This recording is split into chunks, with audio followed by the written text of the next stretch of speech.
Kantor Komisi Pemilihan Umum Kota Palembang yang terletak di Jalan Kamboja, Kecamatan Ilir Timur 1 Palembang, Minggu malam dibobol pencuri. Pencuri yang diduga masuk lewat jendela berhasil mengambil uang sebesar 15 juta rupiah dan 4 buah cek kosong beserta brankas yang ada di dalam laci meja ruangan keuangan KPU serta 1 buah laptop. Kejadian tersebut baru diketahui pada Senin pagi saat jam masuk kantor mengetahui kantornya dibobol pencuri. Pegawai KPU Kota Palembang langsung melaporkan kejadian tersebut ke polisi.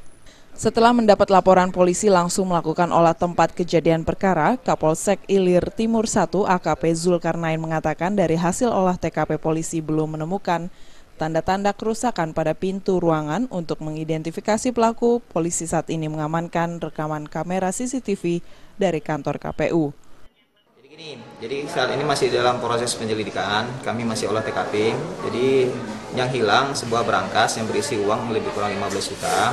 Kemudian cek kosong yang belum ditandatanganin sebanyak 4 lembar.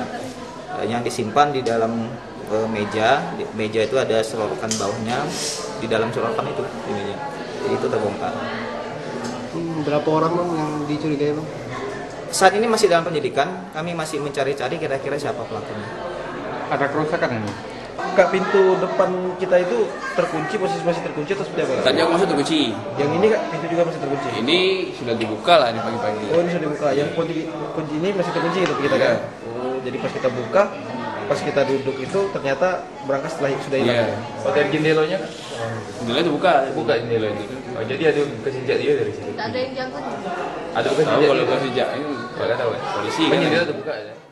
Guna menyelidiki kasus pencurian di kantor Komisi Pemilihan Umum Kota Palembang ini, saat ini polisi masih mempelajari rekaman kamera CCTV dan memeriksa penjaga malam kantor KPU Kota Palembang. Dari Palembang, Sumatera Selatan, Sefti Feriansyah melaporkan.